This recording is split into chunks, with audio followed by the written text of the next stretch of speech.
So last time we talked, Autumn Volkov, the heir of my legacy challenge, contemplated her existence after having a woohoo party with her girlfriend, Addison Chopra, and her best friend and crush, Shanna Kealoha, while her pharmacist, Mason Meshroom, confessed his romantic feelings to her brother, Ezra Volkov, the two of them initiating a romance, sharing their first kiss, and getting wicked in a tent. Man, Ezra's a big dude. I just know that hole hurts. Autumn had no idea her brother just lost his woohoo card. She was too busy thinking about other things, like how the whole time her, Addison, and Shanna were getting it on. Shanna was mainly making eye contact with her. What did that mean, if anything at all? Was there something Shanna wasn't telling her? No, it was just the Coca-Cola and drinks. She was just freaking out, overthinking. I mean, how could she not? And why weren't Addison and Shanna? They were acting like everything was fine, like they hadn't just seen and tried each other in the unholiest of ways. I mean, Autumn did like it.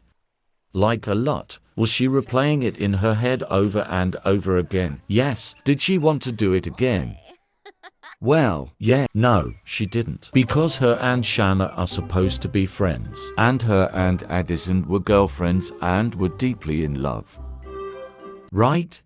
Mason's eating a hot dog. How ironic. What the hell is that and why is it burnt? I bet you're just so hungry after all that working out, Ezra. Working out inside Mason's butt. Anyways, Autumn fished alone to contemplate her whole life in peace before going back inside the house to do more Coca-Cola, while Ezra and Mason took a much-needed nap. She chilled near the hot springs with some food and a drink, beginning to feel slightly better about everything.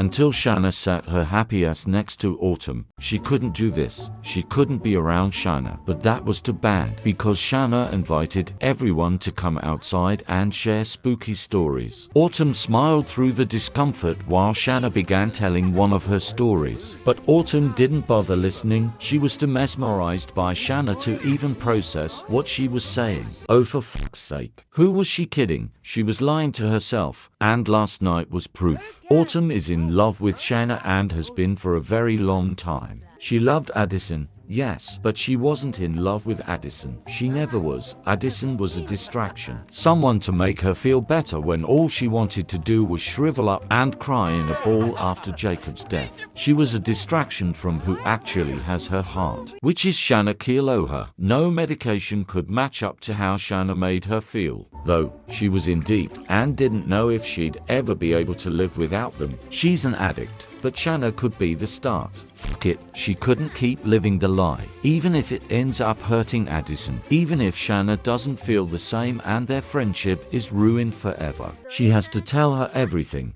She must.